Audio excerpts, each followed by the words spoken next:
We are in February 2025. We finish a retreat. I am with Ernesto Londoño. He is a participant, but I think it's your fourth time here. Fourth time? And the difference is that you started, you never drank ayahuasca before, and then something happened that you decided to go deeper, not only with your work, personal work, but also to do a big research about not only ayahuasca, psychedelics in general. And the fruit of this interest is this book, Trippy, where you did a very deep research about the therapeutic aspect of psychedelics. So you've been traveling around the world, doing different retreats, experiences, in different styles. And I would like, if you can share something, what would you like to start? Sure. I mean, my origin story with psychedelics and with ayahuasca is a retreat here at Spirit Vine in February of 2018. And just to provide a little context of what led up to this, I had moved to Brazil for work about 7 months before. And when I arrived, I became deeply depressed. And I had experienced depression earlier in life, but I had always considered myself a very resilient person who had tremendous endurance and stamina and tools to just keep chugging along. So your belief was, I am a strong person, I can deal with whatever it is, I can... Yes, I had been a war correspondent. I had done very challenging assignments over the course of my life, and I think people at work and in my life regarded me as somebody who was very capable and stable and strong. But during this period of my life, I sank into what felt like a sinkhole of depression that just kept getting worse and darker. And coincidentally, somebody had mentioned the fact that ayahuasca retreats were becoming increasingly popular in Latin America as something I might want to write about in my work as a journalist. So it was something I had bookmarked in the back of my mind as worthy of journalistic exploration. And I think at one of the real low points in this period, I was lying awake at night, and about 3 in the morning, I opened my laptop and I entered Ayahuasca Retreats Brazil into Google. And for some reason, the first thing that came up was a YouTube video that you recorded years ago in which you describe your process. And looking back, it sounded really crazy, and some of the language you used in that video sounded bonkers and almost reminded me of a cult. But there was something in your voice that conveyed conviction and serenity. And for some reason, my intuition told me, next morning you need to wake up and sign up for one of these retreats. And I did. I was able to override my skepticism and what I perceived as potentially red flags of whether this was going to be a strange place. And I said, I'm going to go and see what this woman is all about and see what happens to me as a person if I drink ayahuasca. What was the crazy thing you hear in the video that you said, red flags? I think there was some mention of the dissolution of fear and getting into an altered state of mind in which fear just vanishes. And to me, that sounded crazy and preposterous, that you could take a mind-altering compound that would somehow, delete fear from your life. And then I think you also used the word oneness, as a state that one can reach or access in which you feel connected to everything and everyone. And at this period of my life, I had little reason to have anything that approached a spiritual practice or, to do non-rational thinking about dimensions of the human psyche, of the soul. So these things sounded very, very strange and intriguing, but I had a little bit of skepticism. I think that everything is upside down. Because if I have to think about depression, it's because people probably are feeling lonely, nonsense, that this life is at the end, you work, you do this, you do a lot of things, and then you die and that's it. That is more weird for me than thinking there is something else. Yeah. There must be something else. It's not for what, all of this. But not only with ayahuasca, you can experience oneness. You can experience oneness with meditation. And it's not that you drink ayahuasca and fear disappears from your life. It can disappear for just a few minutes, but at least you have a glimpse. Oh, this is life without fear. Yep. And at the end, what is fear? It's an interpretation. Yes. And most of the time, it's a very bad habit, an Yes. addiction. Yes. Now, with all the experience you have, what do you think about this that sounded so crazy out there? I think what that first retreat taught me is that the human mind is a lot more malleable. It can be changed and sculpted in ways that allow you to live life more skillfully and to, avoid getting into the patterns of behavior and into the traps in life that lead to unnecessary suffering. So I came to understand that there was a little bit of wiggle room and that we have more control than we may have assumed about how we can relate and experience our thinking minds. And it's a process. And one of the things that I think I came to really admire about you is I see many people in this field promote these therapies or these retreats as a miraculous intervention and suggest that you walk away with a miracle that's going to fix you, permanently, and that it's going to be a silver bullet for everybody. I think you're very careful in describing that healing is a long and sometimes bumpy road, and that it takes real commitment and discipline. So once you kind of find your footing, and once you have a little bit of a map and have a sense of where you're going, that's the beginning of the process. That is not the end of the road. And it takes sustained attention, and there's setbacks, and there's ways to slip up. But I think one of the most enduring lessons I walked away with from that first retreat is that I had the capacity and the agency to renegotiate my relationship with fear, and to be more discerning about what kind of fear I was going to fuel and what kind of fear I was going to rein in my life. And that's made a big difference, and it's an ongoing process. It's a practice rather than an end state. But sometimes just clarifying what path you should be on and what techniques and what sort of states of mind are worth cultivating makes a huge amount of difference, because you're no longer lost. You're somebody who all of a sudden has a compass in a direction, and you're walking towards something with greater intention. For example, there was something very specific. You were taking medicine for blood pressure, and I told you it's not compatible with ayahuasca. So you need to ask your physician authorization to stop the medicine and start a natural treatment or diet or something, a practice to regularize your blood pressure. Yes. And you thought that was not right. Scary. Yeah. Yeah, I was diagnosed with hypertension at a very early age. I think I was 25. And in retrospect, it was curious that the doctors who told me, this is a dangerous condition and you're probably going to be having to take medicine for the rest of your life, weren't curious about examining, how it started, what was at the root of why my body was acting in that way. They just had a pill to give me and to treat me, but they had no curiosity about the root causes. But the pill will not heal you. And I had, I had assumed that this was a chronic condition that ran in my family, and that it was going to be a matter of taking a pill for life. And one of the things that, much to my surprise, happened after this retreat is, I had to get off of my blood pressure medicines to come here.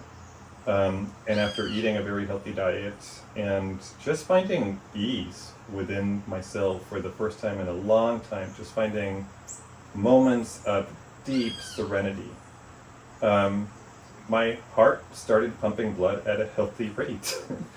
And it made me really curious about, well, what is the backstory of my hypertension? Why has my body been in this state of hyperarousal that manifested in this symptom that we now call a chronic condition? And that led to a very rich discovery about the fact that my life had been really stressful and tumultuous from childhood for many reasons. Growing up in a family that had many challenges, growing up in a country, Colombia, which was experiencing a period of armed conflict. And then, I layered on a lot of stress and trauma on top of that by becoming a journalist and a war correspondent for parts of my career. So it made perfect sense that I had revved up my body through these circumstances and some of the choices I made to a point where, it was showing signals of distress.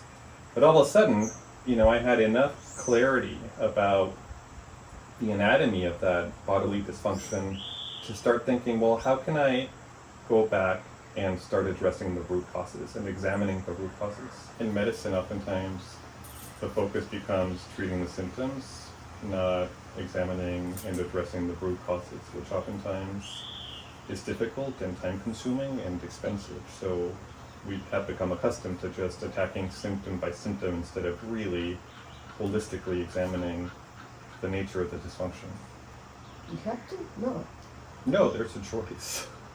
You can choose, no, I want to know the root cause. Yeah. There must be a root cause. And I think something similar happens with what we call depression, where oftentimes the easiest or most accessible intervention is, how do we get this person to feel less intensely? If they're feeling sad, or feel less anxiety by addressing their brain chemistry through taking pills. But things like depression, trauma, anxiety, I think are a collection of experiences and stories that live deep inside our minds. And there is a path, I think, for many people to resolve, or at the very least, significantly alleviate the distress that these stories and these experiences collectively cause. But it requires a lot of effort to peel back the layers and to understand what happened that led me to feel this way? What happened that led me to behave in ways that have made me lonely or that have led me to have poor self-esteem? And it's only in examining the narrative of our lives and becoming, careful students of what happened to us in real time, how much agency did we have, what were the choices we made, and can we make peace over time with that narrative? Can we make it something that is lighter and easier to carry?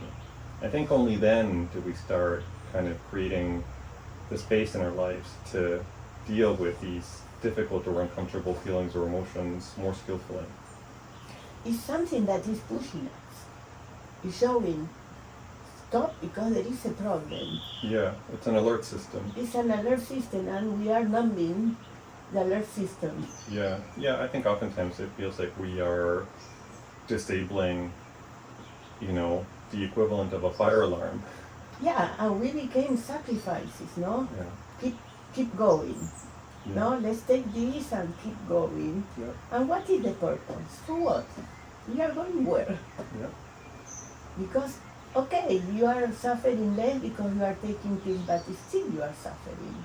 Right. Or with health problems, that it will be worse. Yeah. But I never said, for example, you will be healing. No. Where's to explore? Let's see what we can find there. Yeah. And you found it. It was not only that you change your diet and you discover more connections. Yeah, I think the reason I was able to address my blood pressure is not miraculous intervention. I stopped drinking alcohol because I recognized that alcohol had a detrimental impact on my life and my health. I became vegetarian, which also, fundamentally changed what I was nourishing my body with. I started meditating, which gave me new skills of, finding moments of peace within on a regular basis. So I was able to see clearly that I had a lot more options than I had, imagined or even considered before, to, over time, become a healthier and more grounded version of myself. One of the workshops in the retreat is spirit releasement. That is when we scan the body looking for something that don't belong to us. Mm-hmm. I understand that this may sound very crazy, Yes. Especially for somebody more skeptical, but it's pieces of people, can be our own mother, our grandmother, or even people who pass away, entities, to check what you can find. And if you find something very interesting, that was the cause of the blood pressure, the heart beating in this way. Yeah. The memory or the presence of a friend who died by suicide came to mind, and I felt like I was having a dialogue with him.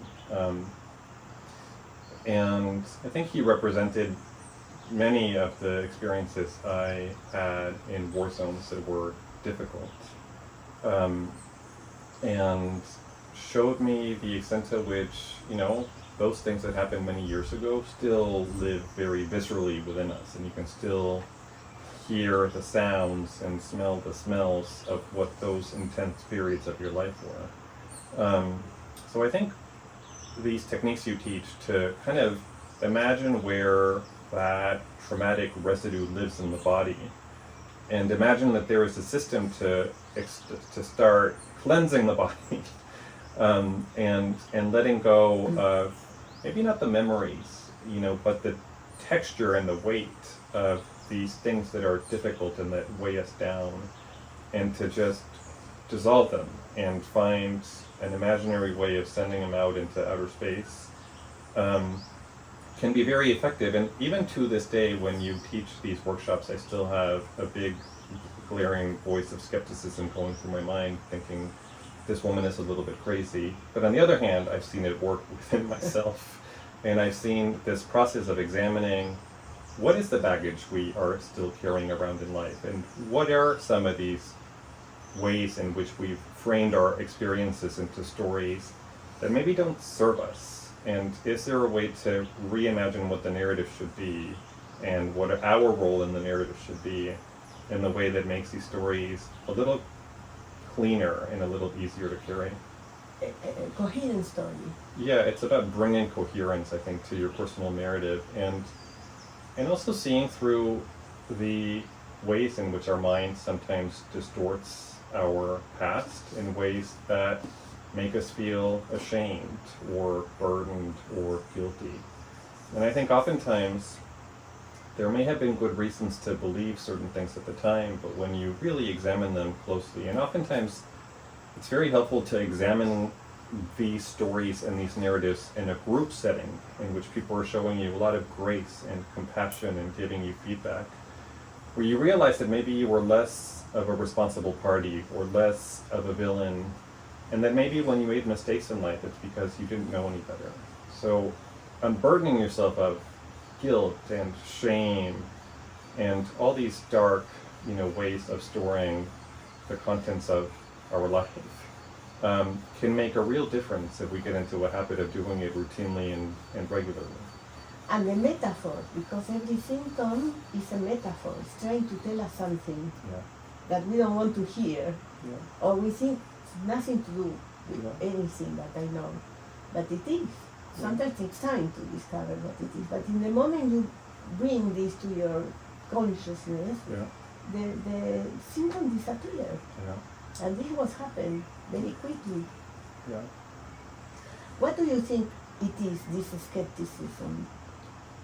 Now that you proved several times that what you thought, oh, this is very crazy, at the end was working, I understand in that moment you had no idea why this will work.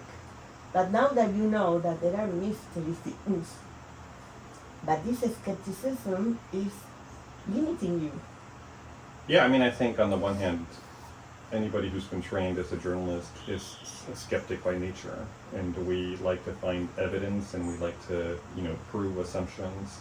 So I think part of this is just hardwired into how my mind works and how my training has shaped me as a person.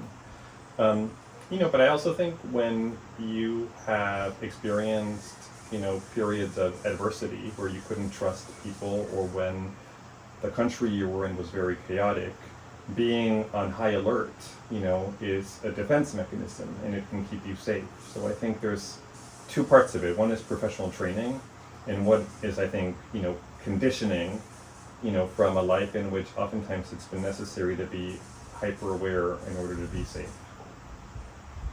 And I think it's very practical that you can have this skepticism, because although you are very skeptic, you are at the same time you are playful, because you say, okay, let's see.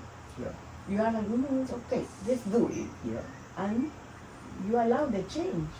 Yeah, I remember like the first few days I was here, I think you walked up to me, and in the way that you often do, you kind of pointed your finger and said, "You are repressed. There is something repressed within you." And I just remember being furious and being like, "What does this woman know about me?" I said, I'm depressed, I'm not repressed. But over the course of the retreat, as I started seeing things clearly and certain pieces of my past came into sharp focus, I realized you were right, and I found that I was indeed repressed about many foundational parts of my life, and that was a state that had not served me well, and that there needed to be a way to loosen my grip on some structural thoughts that had been sort of foundational to my being and my personality. So that was a very useful thing, and I've seen you do that repeatedly with people, where sometimes in a strikingly confrontational manner, I think you present facts to them that were obvious to everybody else, but oftentimes we're blind, to the most glaringly, obvious and relevant things that are causing us distress. So I think that's one thing you do that is very unique, and that can be used to great effect to unlock people's innate wisdom and to unlock people's potential to heal themselves.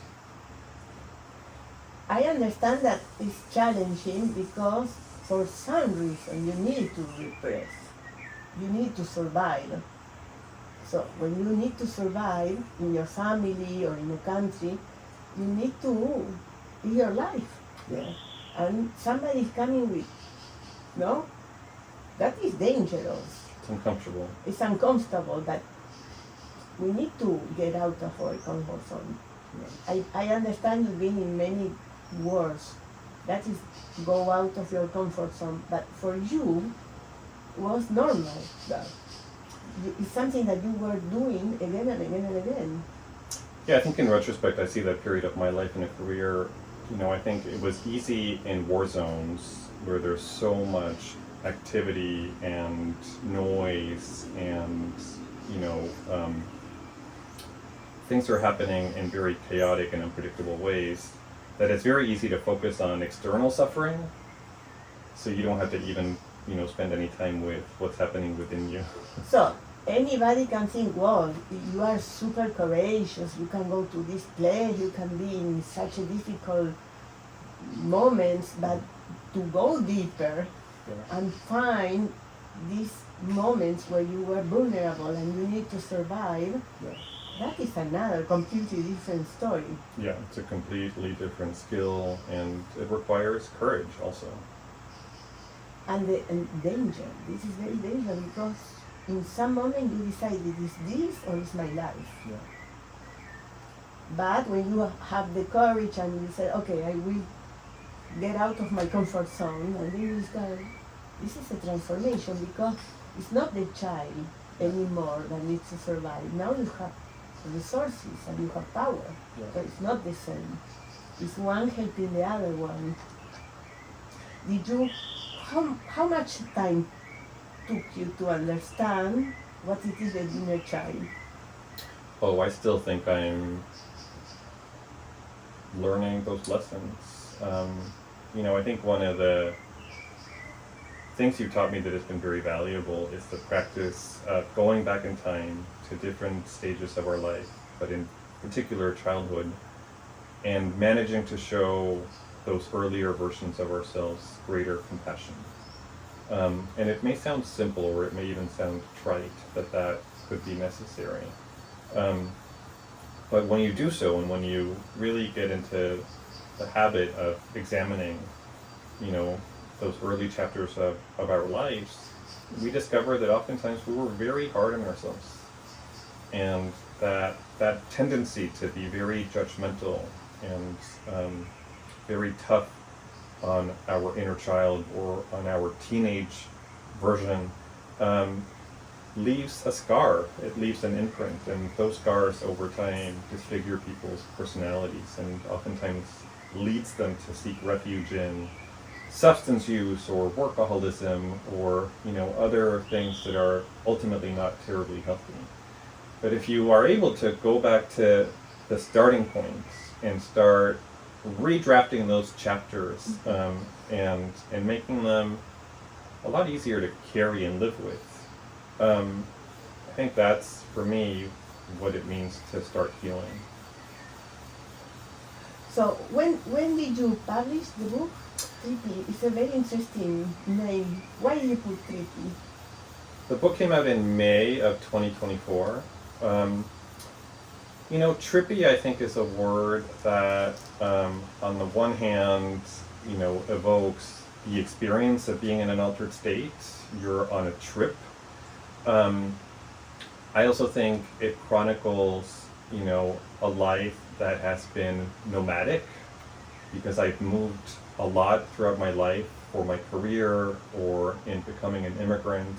So my life has been a series of literal trips, and in many ways I spent, much of my life sort of living out of a suitcase. And I think that was at the root of why I felt so ungrounded and lonely in the world.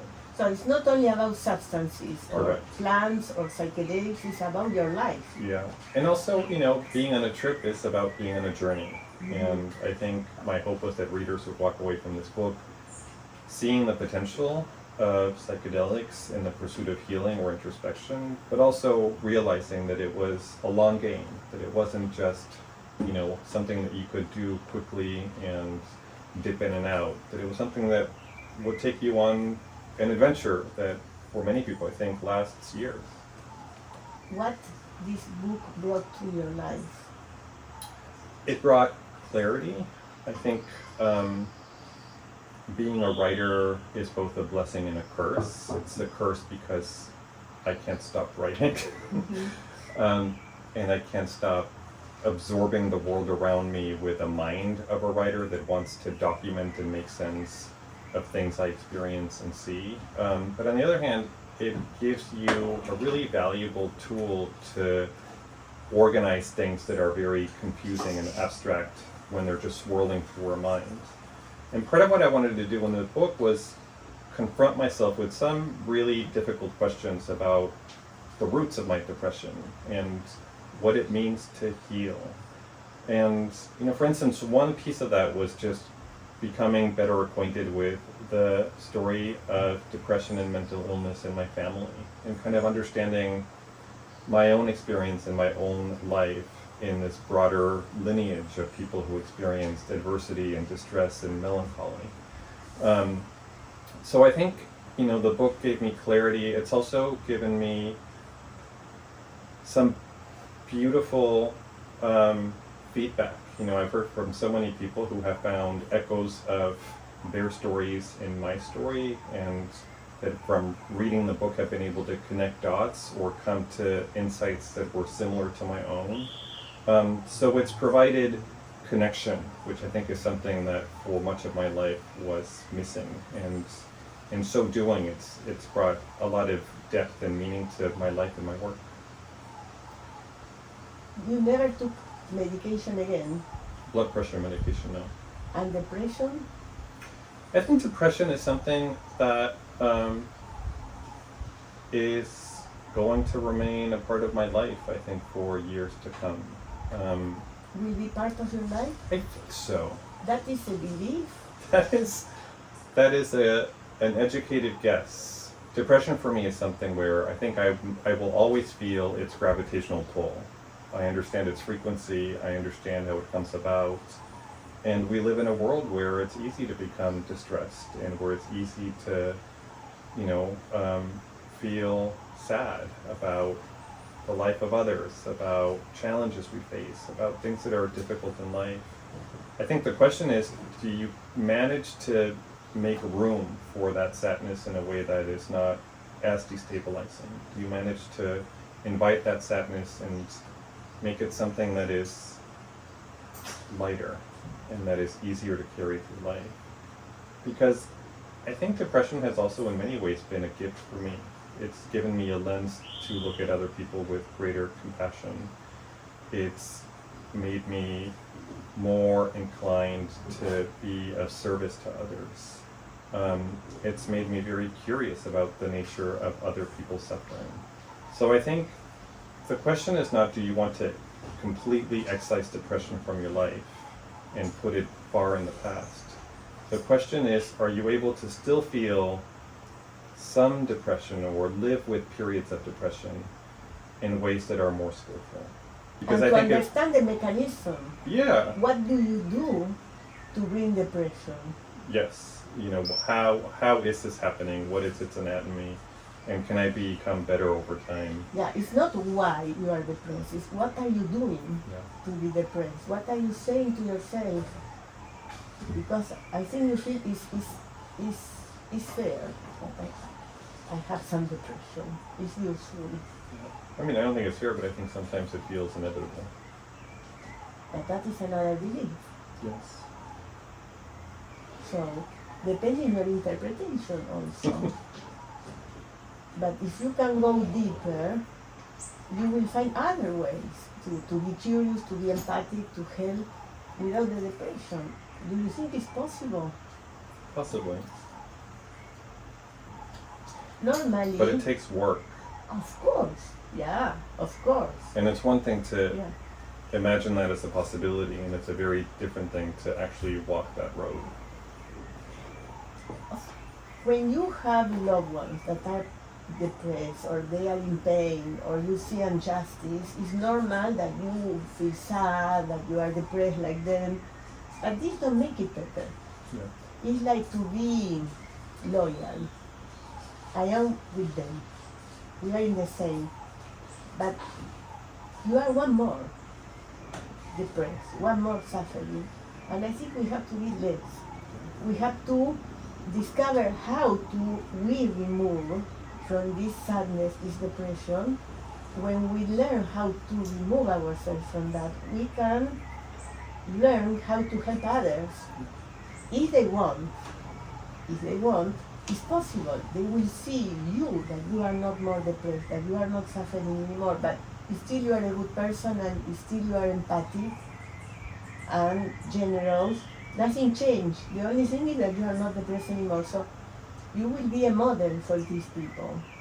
If not, you will be one more of them. And it's not true, it's just a belief. Another belief, but it's a limited belief.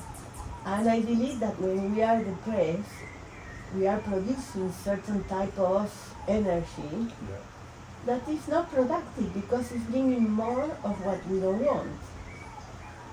We are feeding energies that they want more depression, more pain, more suffering. And without knowing, we are addicted to that, and we have to keep producing this energy. I agree with you in principle, but I'm not yet there in practice. Why you come here for the first time? I spent a very intense period in 2022 going on a number of retreats and experiences, sometimes as a participant, sometimes as an observer.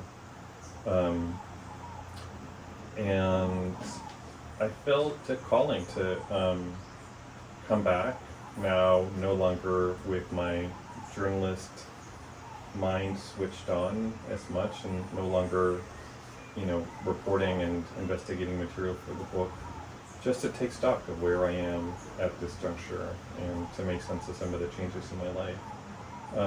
And I think it's so useful to literally retreat from the world and to make a habit of periodically walking away from the things that may be making us sick or keeping us anxious, to see what we may see clearly in environments that are different from the ones we live in. And also I think because this place just has a very special place in my heart, and you've been such a healthy influence on me, and you've shaped my thinking and my approach to choices and agency in ways that have been, deeply, profoundly, challenging, but also moving. Mm-hmm. So, I thought it was a good moment to come take stock and reconnect and make sense of where I am. And particularly in this retreat, what did you discover? God, there were many lessons, but I think I discovered that some of the stories I've told myself about my choices and my relationships aren't serving me. So I had a chance to go back and reconsider them and redraft them. It's almost like being a writer, where the first draft usually sucks, but then you always have the chance to go back and make it better and make it more accurate and make it simpler. So I think there was a big piece of that. I think had to sit down and think about why, as a journalist, I tend to gravitate toward really dark and difficult subjects, and what it is that brings me, and how it affects my mood. So why is there still such a magnet that is drawing me to some of the darkest and deepest, corners?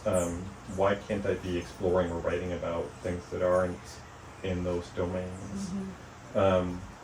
And I don't have fully formed answers yet, but I think sometimes the most valuable thing is to find the right answers you should be asking yourself, and then commit to really exploring them with rigor and curiosity and an open mind. We were talking before, the reasons, we have reasons to be depressed. Yeah. And sometimes there is something good that we think is good to be depressed. But also the commitments, the contracts we sign unconsciously to commit to relate with people or to do things that are painful, yeah, and bringing sadness and more pain. Why we keep doing this? Not people. Why we, human beings, commit to these kind of things? There is a reason. One is to keep producing this energy, heavy energy that we cannot stop. It becomes a compulsion. Mm-hmm. But it's an addiction. And we cannot see it because it's unconscious. But there are contracts that all of us, we made unconsciously. We are asking things and we are signing a contract, and we have to pay with something. That sounds crazy. Why I will do such a thing? Yeah, I think we oftentimes are startled when we get to the root of our beliefs and our patterns of behavior. And then there's a question of, well, do you want to change it? And if the answer is yes, what does that mean? What are the steps you need to take? And that's where the really hard work comes in. And the programs, we have programs, cheats. The conditioning. And we are not questioning this. It's not everything, but there are things that this is the truth. And this is exactly what I want to check. Is really true? Well, I was really surprised reading your book. I really enjoy it. I think it's very interesting. And you are giving a huge panoramic about what you can find in retreats, different type of experiences, psychedelics, from different points of view. A very intelligent narrative, and rich, compassionate. Thank you. You are a very cultivated person, so it's very interesting, this book, from all the different points of view. So I recommend it very well. Also in our newsletter I recommended it several times. So thank you for being so generous to share your opinions, your intimacy, for others to learn what we can teach here, what they can expect, no? Here in another places. And I thank you for all the wisdom and tough love that you brought to my life. Thank you. Thank you. Thank you.